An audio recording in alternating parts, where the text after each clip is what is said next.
우리나라는 이제 고위공직자를 임명을 할 때 먼저 청문회를 하지요. 이제 국민의 지도자가 되어야 될 사람이기 때문에 이제 그 사람에 대해서 점검을 해보는 것입니다. 합당한가 하는 거죠. 그런데 이제 청문회 대상자의 눈높이와 국민의 눈높이 중에 누구의 눈높이가 높아야 됩니까? 당연히 지도자가 되어야 될 이제 사람이 눈높이가 높아야 되죠. 그래야 지도자 자격이 되겠죠.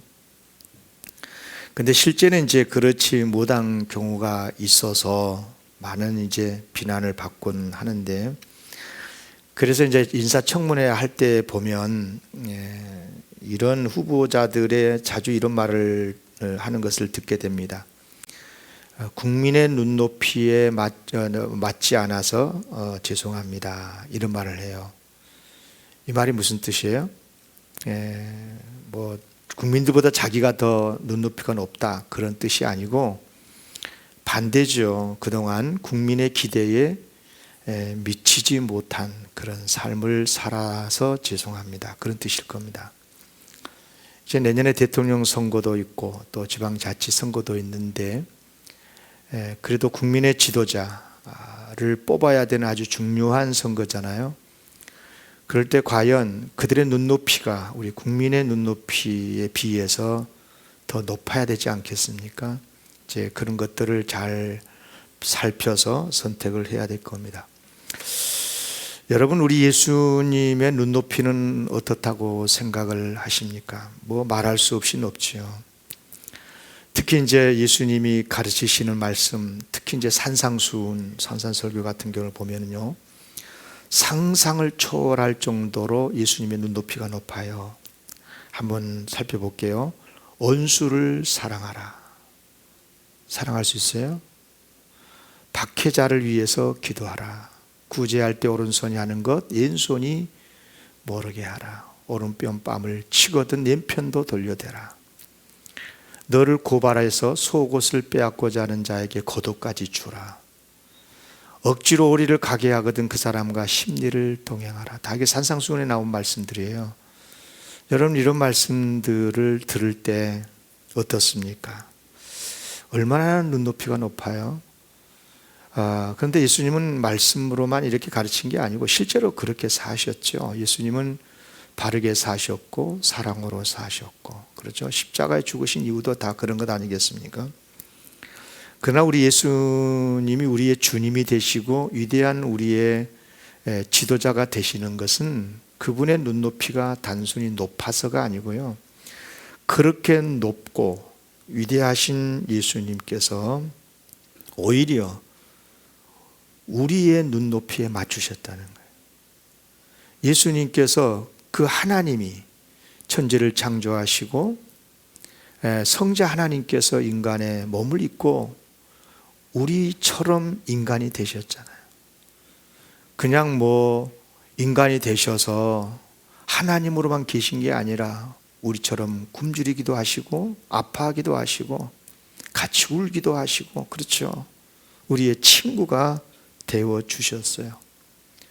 그러면서도 또 우리가 죄인이 어떻든 주님처럼 거룩한 하나님의 사람이 되도록 하기 위해서 우리를 의인되게 하시고 실제로 의롭게 살 수 있도록 그렇게 우리의 눈높이를 주님의 눈높이에 맞춰서 더 올라가고 더 복되게 살도록 하기 위해서 인도하시는 우리 예수님, 참 얼마나 감사합니까? 그래서 예수님은 예수님 자신도 거룩한 최고의 지도자시지, 거룩한 분이시지만 우리가 그렇게 믿을 만하고 신뢰하고 따르는 주님이 아니겠습니까? 그래요. 예수님이 우리에게 믿을 만한 주님이 되신 이유는 크게 보면 두 가지인데, 하나는 우리의 부족함을 너무 잘 아신다는, 그래서 우리가 잘못했을 때 그래 쓰러질 수 있어, 잘못될 수 있어, 이해도 해 주시고 죄를 지었을 때 용서도 해 주시고, 그것뿐이 아니지요. 이해해 주시고 용서해 주시는 걸로 그친 게 아니라 실제로 우리 예수님은 우리를 도우셔서 주님의 눈높이에 맞춰서 살 수 있도록 늘 지도해 주시고 이끌어 주시고 도와주시고 그 말씀대로 살 수 있도록 역사해 주고 계신다는 사실이에요. 예를 들어서 앞에서 우리가 함께 살펴봤습니다마는 원수를 사랑하라, 내 오른편 뺨을 치거든 왼편도 돌려대라, 억지로 우리를 가게 하든 그 사람과 심리를 동행하라. 정말 우리는 순종할 수 없는 상상을 초월하는 수준 높은 말씀이지요. 그렇지만 솔직히 이렇게 살아갈 수 있는 사람이 얼마나 되겠어요? 저도 그렇게 못 살 때 참 많고요. 그런데 예수님께서 이렇게 살라라고 말씀을 하셔요. 왜 이런 말씀을 하셨을까요? 예? 이렇게 살지 못하면 벌 주시려고요? 아니죠. 너희가 그렇게 연약하고 부족한 것을 알렸다, 네 죄를 알렸다, 우리를 올가매고 어쩔 수 없이 예수님을 믿도록 하시기 위해서, 협박하기 위해서 이런 말씀을 하신 겁니까? 그런 게 아니지요. 우리 예수님도요, 우리가 이렇게 온전히 살 수 없을 거란 걸 잘 아셔요. 그래서 하늘에서 하나님께서 하나님의 말씀으로 명령만 하신 게 아니라 친히 우리의 눈높이에 맞춰서 이 세상에 오셨고, 우리처럼 고난의 인생을 사시면서 십자가에 달려 돌아가시기까지 예수님의 그 삶을 보면 얼마나 힘들고 고통스러운 삶이었습니까? 얼마나 피눈물을 흘리시고 십자가를 앞에 놓고는 정말 땀이 피가 될 때까지 그렇게 엎드려서 하나님 앞에 통곡하며 큰 소리로 기도하셨던 우리 예수님, 할 수만 있으면 이 십자가 앉으면 안 되겠냐고. 그러면서도 주님, 끝까지 주님의 뜻을 따라서 십자가를 지셨던 예수님, 그래요, 그런 예수님께서 이런 명령을 하시는 것은 바로 우리도 그렇게 살 수 있다, 너희들도 원수까지도 용서할 수 있고 사랑할 수 있고 억지로 우리를 가게 하거든 심리까지도 동행할 수 있는 그런 사람이 될 수 있어, 내가 도와줄게, 그렇게 하시면서 주님이 명령하시는 것이 아니겠습니까? 그래요, 우리가 부족해서 실수도 하고 또 죄도 짓고 그런 줄 아시면서도 그때는 또 이해하시고 용서해 주시면서, 그러나 끝내 그렇게 거룩한 사람으로 살아갈 수 있도록 도와주시겠다. 그러니 내가 명령할 때 순종하고 그렇게 살아보겠다고 결단하고 그렇게 하라고 이 말씀을 주신 줄로 믿습니다. 참 우리 주님 좋으신 분 아닙니까? 그래요, 예수님이 우리를 어떻게 도우시는가 보니까 크게 두 가지로 도우시더라고요. 하나는 우선 먼저 우리의 존재 자체를 새로운 피조물로 만드셔요. 이른바 예수 그리스도의 복음, 예수님께서 친히 십자가를 지심으로 우리 죄를 용서하시고 우리를 구속해 주시는 그 구속의 복음, 그리고 친히 죽음의 권세를 이기시고 부활하심으로 너희들도 부활의 첫 열매가 된 내 안에서 다시 살 수 있고 영생을 누릴 수 있다라고 하는 이 복음, 이 복음을 믿게 하시고 하나님의 자녀가 되게 하시고 천국 백성이 되게 하시고 우리의 신분 자체를, 우리의 DNA 자체를 하나님의 자녀가 되게 해주시더란 말이에요. 뿐만 아니라 낳고 그친 게 아니라, 사람이 낳았으니까 사람이죠. 우리는 하나님의 자녀가 된 거예요. 그렇지만 하나님의 자녀로 피조물로 만들어 주시는 것으로 그친 게 아니라 끊임없이 가르치시고, 그래 너희들이 하나님의 자녀지, 그러면 이제 하나님의 자녀답게 살 수 있도록 새로운 마음을 품게 하시고, 그래서 진리도 가르쳐 주셨지만은 가장 우리 예수님께서 함께 동력하신 귀한 분 계시죠. 바로 성령님 보혜사 아니십니까? 그래서 예수님의 영이신 성령님을 보내주셔가지고 우리로 하여금 예수를 믿게 하시고 예수님이 가르치셨던 그 진리의 말씀 생각나게 하시고, 그리고 그 말씀대로 살 수 있도록 감동도 주시고, 그리고 능력도 주시고, 그래서 끝내 우리로 하여금 위대한 신앙의 삶으로 예수님의 눈높이에 맞춰서 살 수 있도록 그렇게 도와주신다는 거예요. 얼마나 감사합니까? 그런데요, 하나님께서 우리 안에요, 이런 구원의 역사, 새로운 하나님의 사람으로서 살아갈 수 있는 의의 역사, 이런 것들이 이루어지도록 하나님께서는 놀랍게도 이 세상에서 실제적인 도구를 주셨어요. 뭔 줄 아십니까? 바로 하나님의 사람들, 교회입니다. 교회. 구원받은 하나님의 사람들이 함께 모여서 신앙생활하고 또 사명을 감당하도록 하는 공동체가 교회잖아요. 그러니까 교회는 할 일이 뭐겠어요? 교회의 할 일이 뭡니까? 바로 성도들을 섬기고, 성도들을 돕고, 성도들이 하나님의 자녀답게 살 수 있도록 섬기고, 하나님의 자녀가 아닌 세상에 나가서는 그들을 전도해서 하나님 자녀 되가야 하고, 이런 것들을 실제적으로 할 수 있는 게 교회예요. 그러니까 교회에서의 중직자라 그러면, 교회 직분자들은 그러니까 일반 세상 사람뿐만 아니라 일반 평신도들보다 더 신앙생활을 잘해야 되고, 그들의 눈높이가, 교회 지도자의 눈높이는 일반 성도의 눈높이도 보다도 높아야 되고, 특히 저처럼 하나님의 말씀을 전해야 되는 설교자는 주님의 눈높이에 맞춰서 설교를 해야 되는 거예요. 그렇지 않겠습니까? 그러니까 자기 말을 전한 게 아니라 주님의 말씀을 전하는 것이 설교이기 때문에 때때로 여러분들에게 위로가 되고 소망을 주는 그러한 사랑의 말씀도 전해야 되겠지만, 그것도 하나님의 말씀이니까. 그렇지만 때때로는 하나님의, 주님께서 주님의 수준에 맞춰서, 주님의 눈높이에 맞춰서 우리가 빛이 되어야 되고 소금이 되어야 되고, 아까 산상수훈에 있었던 그런 말씀처럼 살아갈 수 있는 사람이 되게 해야 되기 때문에 때때로는 과격한 말씀도 설교를 해야 되고, 그게 바로 설교자이거든요. 어느 신학교 교수님이 목사님들을 대상으로 해서 교육하는 강의를 하는데, 강의할 때 이렇게 가르쳤어요. 교회를 바르게 세우시려면 산상설교를 많이 하십시오. 그러니까 강의를 듣던 목사님들이, 아이고, 교수님은 목회를 안 해봐서 몰라요. 만약에 목사가 교회에서 그런 산상설교를, 가격한 설교를 많이 하면요, 교회들이 교회 잘 안 나와요. 그러니까 어쨌든 성도들 위로해야 되고, 세상살이가 얼마나 힘드십니까? 손잡아줘야 되고, 그런 설교를 많이 해야 교인들이 은혜스럽다고 그러고 교회 잘 나오지, 그렇게 살아서 되겠습니까? 바르게 살세요. 그러면서 가격한 설교를 해놓으면요, 뚝뚝뚝 떨어져요. 그렇게 이야기했대. 여러분 어떻게 생각하십니까? 물론 그런 교인들이 있을 수 있다고 생각해요.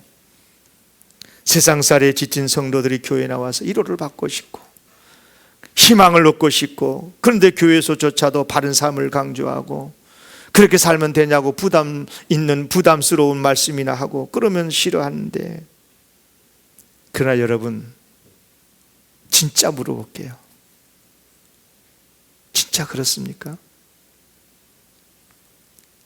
오히려 이렇게 말하는 성도들이 있다는 걸 저는 압니다. 목사님, 요즘 교회에 나가도 들을 설교가 별로 없어요.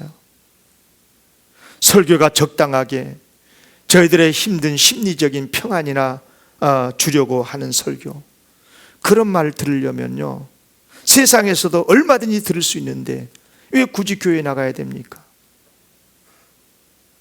무슨 말이에요? 설교의 눈높이가 너무 낮다는 거예요. 너무 성도들의 형편만 살피고 성도들의 눈높이만 맞춰서 설교를 하니까, 성도들의 눈높이가 주님의 눈높이에 이끌려 가야 되는데, 주님의 눈높이에 따라서 거룩한 하나님의 사람으로 살아가줘야 되는데 그렇지 못하다라고 하는 것 아니겠어요? 여러분 기억하십시오. 교회는요, 성도들이 듣고 싶고 좋아하는 말씀만 전할 수는 없는 거예요. 왜? 설교가 하나님 말씀을 전하는 거잖아요. 그러니까 때때로는 성도들이 싫어할 수밖에 없는 말씀이라도 그 말씀이 하나님의 말씀이라면 전해야 되고, 성도들의 눈높이보다도 월등히 높은 하나님의 눈높이의 말씀을 전해야 되는 거예요. 그래야 하나님의 역사가 일어나지 않겠습니까? 하나님 어떤 분이셔요? 말씀으로 세상을 창조하시고 사람을 구원시키고 변화시키는 분이시잖아요. 히브리서 4장 12절 말씀이잖아요. 하나님의 말씀이 뭐라고 그랬습니까? 하나님의 말씀은 살아있고 활력이 있어 좌우에 날선 어떤 것보다도 예리하여 혼과 영과 및 관절과 골수를 찔러 쪼개기까지 하며 또 마음의 생각과 뜻을 판단하시나니. 여러분, 하나님의 말씀을 들을 때 그래 내가 잘못했어, 그 부분이 틀렸구만, 그래 내가 참 그래도 부족하지만 그래 그렇게 살려고 했는데 저렇게 말씀 주시니 위로가 되네, 그런 말씀도 있고, 지적도 당하고, 그래서 회개 역사도 일어나고 그러지 않겠습니까? 그런데 교회가 사람들의 눈높이에만 맞춰서 설교를 하면 하나님의 역사가 일어나겠습니까? 요즘 21세기 현대인들이 비과학적인 설교를 별로 안 좋아한대요. 하나님은 천지를 창조하셨습니다. 그러면 아멘이 안 된대자. 예수 그리스도께서 우리의 죄를 구속하시기 위해서 십자가에 죽으셨다 그러면 아멘이 잘 안 된대. 죽음의 권세를 이기시고 부활하셨습니다 그러면 아멘이 안 된대요. 죽으면 천국 갑니다, 아멘이 안 된대요. 과학적으로 증명이 안 되잖아요 다. 그런데 십자가를 설교하면서 하나님은 사랑이십니다, 우리를 사랑하십니다 그러면 아멘이 된대.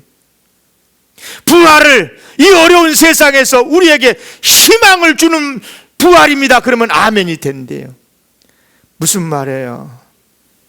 하나님의 말씀을 인간 수준으로 자꾸만 격화시켜가지고 인간 눈높이에 맞춰서 설교를 하니까 성도들이 변화가 되지 않는 거예요. 진짜 그리스도인이 안 된다 그 말이에요. 여러분, 그래요, 코로나에 지친 성도들이 부담을 가질까 봐서 과격한 하나님의 말씀들은 다 제외하고 내가 너와 함께 하느니라, 내가 너를 도와주리라. 여러분, 물론 그 말씀도 하나님 말씀이에요. 그런데 그런 말씀들만 전하면 성도들의 삶이 변화가 되겠냐 그런 거예요. 여러분, 누가 뭐래도 교회는 하나님의 말씀을 전해야 됩니다. 이것 전하라고 교회 세웠고요, 이른바 하나님의 눈높이로 전해야 되는 거예요. 그래야 변하고 교회가 변하고 구원의 역사가 일어난 줄로 믿습니다. 그런데 현실의 교회가 그렇지를 못하죠. 교회가 하나님의 말씀을 그대로 전하지 않아요. 적당하게 교인들이 좋아하고 위로가 될 만한 말씀을 전해요. 왜 그럴까? 오늘 이런 이야기를 좀 하고 싶은 거예요. 크게 보면 세 가지. 저 이야기를 먼저 할게요. 첫째가 뭐냐면 설교자 자신이 부담이 돼요. 솔직히 목사도 사람이잖아요. 설교자도 이런 설교를 해놓고 양심의 가치가 없겠어요? 니는 그렇지 않겠어요? 니도 그렇게 못 살면서 이런 생각을 하게 되는 거죠. 하나님 말씀대로 전하면 나도 그렇게 살아야 하니까 그게 부담이 되는 거예요. 아프리카 어느 선교사님이요, 원주민에게 이제 누가복음 강의 설교를 쭉 읽어가면서 설교를 했었대. 그런데 누가복음 6장에 딱 이르렀을 때 건너뛰고 싶은 거예요. 누가복음 6장 내용이 뭐냐 그러면은 마태복음 5장부터 시작되는 산상설교의 말씀과 이 병영 구절이거든요. 비슷한 내용이죠. 근데 그 말씀이 굉장히 가격하고 굉장히 부담스러운 거예요. 특히 이제 누가복음 6장 30절 보면은 이런 말씀이 있거든요. 내게 구하는 자에게 주며 내 것을 가져가는 자에게 다시 달라 하지 말라. 이 연주민들이 얼마나 선교사님에게 뭘 달라 그러니까 집에 있는 것도 다 가져가게 되면 주라 그러면 안 줄 수도 없고, 이렇게 설교하면 이 30절 9절 갖고 설교를 하면 이게 분명히 원주민들이 당신 그렇게 설교했으니까 그거 주라고 하지 않겠냐. 그러면 또 설교했으니까 안 줄 수도 없고. 그래서 누가복음 6장을 건너뛰고 설교를 했어요. 그런데 양심의 가책이 오는 거예요. 그래서 하나님 잘못했습니다 회개하고 성도들에게도 사과를 하고, 그리고 누가복음 6장 오늘부터 설교합니다 하고 가감하게 설교를 했대요. 역시 선교사님이죠. 아니나 다를까 그 설교를 딱 끝나고 나니까 이 원주민들이 선교사에게 와가지고 이것 달라 저것 달라, 그거 좋네요, 그거 주세요, 우리가 저거 필요해요, 그러면서 자꾸만 달라고 하더라는 거예요. 그래서 또 뭐 어쩌겠어요. 이미 각오했던 일이라서 할 수 없이 달라는 대로 다 줬대요. 근데 이게 웬일입니까? 그 다음 날 원주민들이 선교사님 물건을 다시 가져오더라는 거예요. 아무래도 이건 아닌 것 같다, 그런 생각이 났다는 거죠. 누구의 역사겠어요? 성령님의 역사지요. 결국 선교사는 뭐예요? 모든 물건을 되찾게 됐을 뿐만이 아니라 자기의 믿음도 되찾고 원주민들에게 신뢰도 되찾고. 여러분요, 하나님 말씀은 살아있어요. 능력의 말씀 아닙니까? 그러니까 그 말씀이 어떤 말씀이라도 그대로 전하면 역사가 일어나고 믿음을 주고 마음을 변화시키고 능력도 주고. 그런데 부담스럽다고 말씀을 생략하고 그대로 전하지 않고 인간 눈높이에 맞춰서 바꿔서 전하게 되면 무슨 역사가 일어나겠어요? 비과학적인 말씀이다, 부담스러운 말씀이다, 가격한 말씀이라고 해서 다 빼버리고 성도들에게 부담을 주지 않는 범위 안에서 적당하게 전하면 그게 어떻게 하나님 말씀이에요? 거기에 무슨 믿음의 역사가 일어나고 변화의 역사가 일어나겠습니까? 여러분, 저 공산당은 그런다잖아요. 거기도 성경이 있어요. 그런데 북한에서 제작된 성경을 제가 읽어보았어요. 저한테도 개인적으로 있어요. 보면은요, 가격한 하나님의 말씀은 하나도 없어요. 다 빼버리고, 여호수아 같은 경우는 성경에 없어. 그러니까 자기 인연에 맞지 않는 성경 구조는 다 빼버린 거죠. 그게 무슨 성경이냐 그 말이죠. 만약에 공산사회는 아니지만 성도들이 부담스럽겠다고 해가지고 하나님의 말씀을 가감한다면 그것이 어떻게 바른 설교일 수 있겠느냐? 오히려 벌받지 않겠습니까? 요한계시록 22장 19절 말씀입니다. 만일 누구든지 이 두루마리의 예언의 말씀에서 제하여 버리면 하나님이 이 두루마리에 기록된 생명의 나무와 미거룩한 성의 참여함을 제하여 버리시리라. 두 번째, 왜 적당하게 교인들이 좋아하는 설교만이 요즘 유행일까? 두 번째 이유가 있어요. 굉장히 충격적인 말입니다, 여러분요. 뭐예요? 성도들의 말씀을 적당히 시대 상황에 맞게 전하는 것이 뭐라고요? 성도들을 무시하는 죄란 것을 목사가 몰라요. 여러분, 한번 생각해 보세요. 성도들은 과격한 설교를 들으면 부담이 생겨갖고 잘 교회 안 나온다? 목사들이 만약에 모여서 그런 이야기 하면 여러분들이 그 이야기를 들으면 기분 어떠겠어요? 좋아? 아이고, 사랑이 많으시고 은혜스러운 목사님들이시네. 그래? 그럴 수 있겠냐고요? 글쎄요, 그런 사람이 있을 수도 있겠지요. 그러나 솔직히 성도님들을 무시하는 말 아닙니까? 왜 성도님들은 믿음이 없다고 생각을 합니까? 성도들은 과격한 설교를 들으면, 말씀을 들으면 목숨 걸고 하나님의 뜻대로 살겠다고 결단한다는 것을 왜 하지 생각을 못하고, 성도들이 부담스러울까 봐서, 성도들이 힘들까 봐서 사람들의 성도들의 눈높이만 맞춰가지고 설교를 해야 되느냐 그 말이에요. 솔직히 설교자들이 믿음이 없어서 그런 게 아닙니까? 실제로 있었던 이야기예요. 어제 그제 저희 교회에서 제가 금요일날 심야기도에 선한 사마리아인의 비유 설교를 했었거든요. 저 이야기가 아니고 어떤 목사님이 이 선한 사마리아의 비유 본문을 가지고 설교를 했어요. 그런데 이 비유에서의 예수님의 가르침의 핵심은 뭐냐 그러면, 선한 사마리아인처럼 이웃에게, 고통당한 이웃에게 자비를 베풀라는 거거든요. 누가복음 10장 36, 37절 보세요. 내 생각에는 이 세 사람 중에 누가 강도 만난 자의 이웃이 되겠느냐. 이르되 자비를 베푼 자이다. 예수께서 이르시되 가서 너도 이와 같이 하라 그랬잖아요. 그렇죠? 이 사람에게, 진짜 이 고난당한 사람에게 진짜 이웃이 누구겠냐? 자비를 베푼 사람이다. 알고만 있지 말고 가서 너도 그렇게 하라, 그렇게 말씀하는 거잖아요. 이것이 이 비유를 가르치시는 율법 교사에게 가르치시는 예수님의 목적인 거거든요. 그런데 그날 목사님이 설교를 어떻게 했냐 그러면, 우리는 너무너무 부족합니다.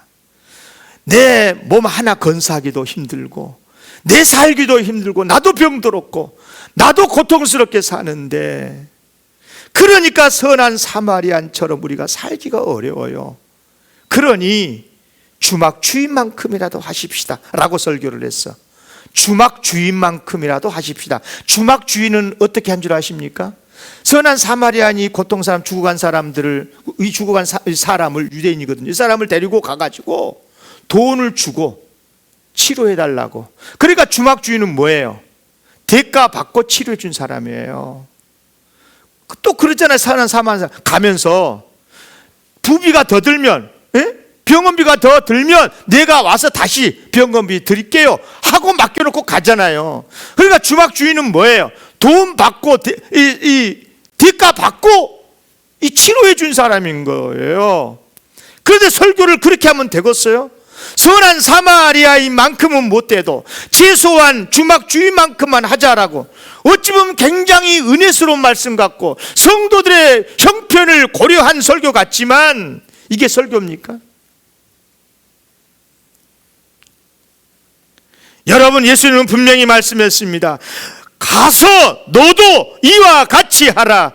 이와 같이 해야 될 그 사람이 누구냐? 선한 사마리안처럼 하라는 거 아니겠어요?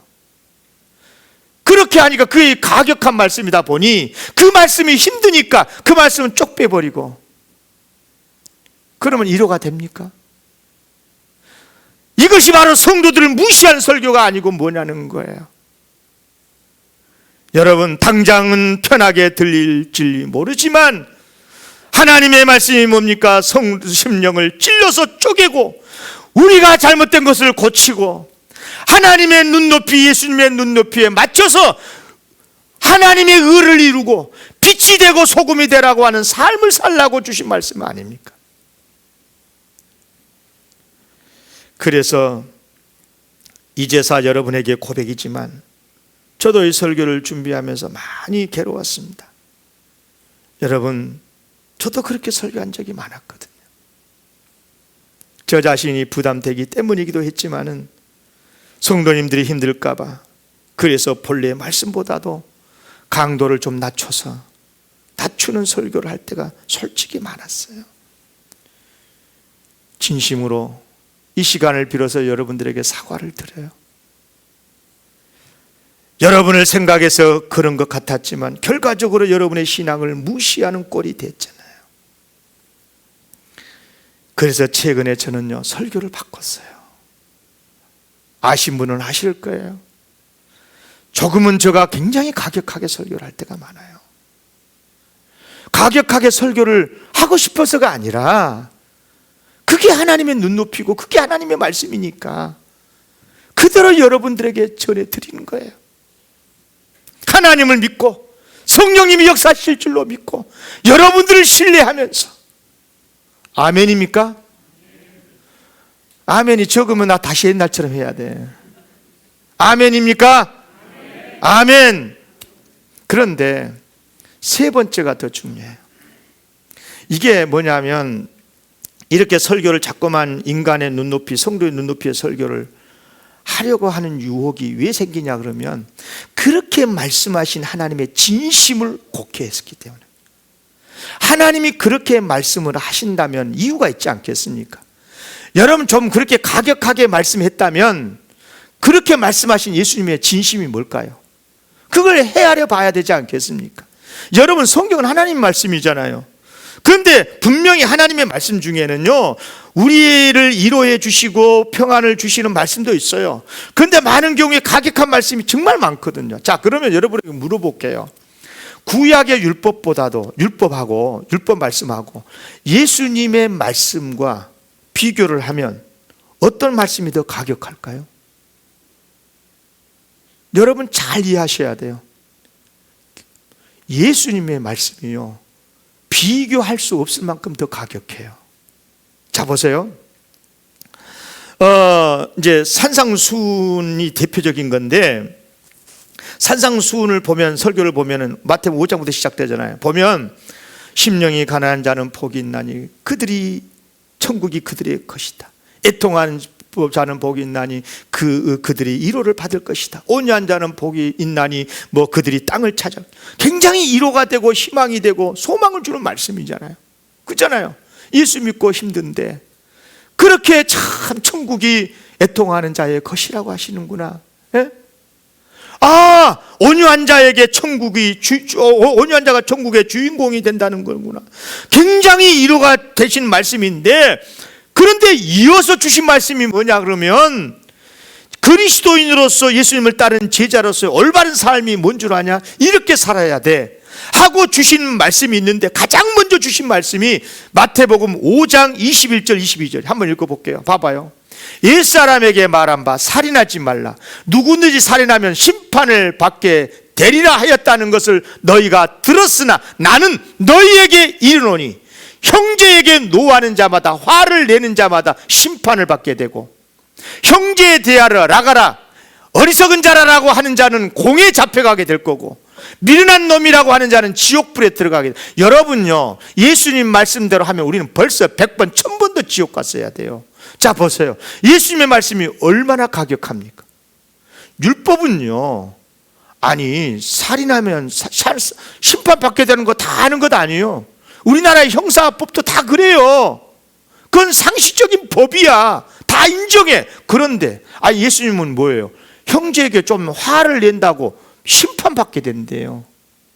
여러분, 얼마나 예수님의 말씀이 가격한가요? 여기 여러분, 그런데 여기만 아니라 산상수훈으로 결론적으로 가면 7장이 결론 부분이 나오는데 22절 23절에 오늘 본문에 있잖아요. 그날에 많은 사람이 나더러 이르되 주여 주여 우리가 주의 이름으로 선지자 노릇하고 주의 이름으로 귀신 쫓아내고 주님의 이름으로 많은 권능을 행하지 아니하였나이까 하리니, 그때 내가 그들에게 밝히 말하되 내가 너희를 도무지 알지 못한 불법을 행한 자라 내게서 떠나라. 얼마나 무섭고 가격한 말씀이에요. 또 26절 27절 7장 나의 이 말을 듣고 행하지 아니하는 자는 그 집을 모래 위에 지은 어리석은 사람 같으리니 비 내리고 창수가 나고 바람이 불어 그 집에 부딪히며 무너져 그 무너짐이 심하니라. 무슨 뜻이에요? 여러분요, 산상설교에서 예수님의 말씀대로 가르치는 대로 안 살면 집이 무너진대요. 모래에 집 진 것처럼. 그러니까 창수가 나고 그래서 집이 무너진대요. 그런데 이 집이 무너진다는 이 집이 뭐냐? 그 인생이 무너진다는 거거든요. 그러면 인생이 무너지는 게 뭐예요? 파멸당한다는 것 아니에요. 여러분, 이 말씀과 비슷한 성경 구절이 있거든요. 고린도전서 3장 15절에 보면 한번 볼게요. 누구든지 그 공적이 불타면 해를 받으리니 그러나 자신은 구원을 받되 불 가운데서 받을 것 같으리라. 이 말씀을 보면 여기서는 이 공적이 불탄다 그랬어요. 성도들이 헌신하고 충성하고 공적, 주님 앞에 주님을 위해서 일하는 그 공적이 마지막 말세에 되면 이 불로 시험을 받게 된대요. 그럴 때 잘못된 공적은 다 불에 타버리는데, 그렇지만 그의 영혼은 간신히 구원을 받는데요. 그런데 산상설교에서 이 말씀은 달라요. 전혀 다른 뜻이에요. 여기에서 집이라는 것은 업적, 공적을 말한 게 아니라 그 사람의 신앙 자체를 말하고 있는 거예요. 신앙 생활을 말하고 있는 거거든요. 그러니까 집이 무너진다는 것은 공적이 무너진다는 게 아니라, 잘못된 공적이 불에 타버린다는 게 아니라 잘못된 신앙생활이 무너진다는 거예요. 여러분, 신앙생활이 무너지면 어떻게 되는 거예요? 그 사람 구원 받습니까? 못 받는 거예요. 보세요. 예수님의 말씀이 얼마나 두렵고 가격한 말씀인지 몰라요. 그런데 이런 말씀이요, 한두 번 나온 게 아니에요. 산상수훈에 보면 마태복음 7장에서 3번이나 반복을 하고 있어요. 비슷한 말씀을 3번이나 7장 13절 좁은 문으로 들어가라. 멸망으로 인도하는 문은 크고 그 길이 넓어 그리로 들어가는 자가 많고 세상 따라 살면 망한다는 것 아니요. 23절 그때 내가 그들에게 밝히 말하되 내가 너희를 도무지 알지 못하니 불법을 행하는 자들아 내게에서 떠나가라 하리라. 말씀대로 살지 않으면, 내가 산상수훈대로 살지, 가르친 대로 말씀하지 않으면 지옥 간다는 거예요. 그리고 26절 27절 기록된 대로 집을 모래 위에 지으면 무너진다는 말씀까지, 정말 무서운 말씀들을 예수님이 가격하게 말씀해요. 그러면 이렇게 예수님이 가격하게 말씀하는 이유가 뭘까요? 그만큼 주님의 눈높이가 높다는 건데, 그만큼은 예수님은 그런 삶을 우리에게 기대하신다는 거예요. 예수님이 가르치는 말씀대로 우리가 살 수 있는 자가 되기를 기대하시면서 말씀하신다는 거예요. 물론 앞에서 말씀을 드린 것처럼 솔직히 우리가 생각할 때도 그렇고 우리 힘으로는요 안 돼요. 그렇게 못 삽니다. 이렇게 못 사는가 예수님 모르실까요? 알고 계셔요. 그러면 불가능한 것을 왜 요구하시는 겁니까? 그렇게 못 살 줄 뻔히 알면서도 왜 명령하시는 거예요? 우리 코 깨려고요? 우리 벌 주시려고요? 협박하시려고요? 아니요, 그런 것이 아닌 거예요. 우리 예수님이 어떤 분이셔요? 얼마나 귀하신 분이, 얼마나 신뢰할 만한 분이에요. 불가능한 요구로 우리를 망하게 하시는 분이 아니에요. 반드시 우리에게 유익을 주시기 위해서 그러는데, 무슨 말입니까? 예수님께서 이와 같은 정말 수준 높은 예수님의 눈높이를 제안하시면서 너희들 이 눈높이대로 살아야 돼 하고 명령하시는 이유는 2가지예요. 결론이죠.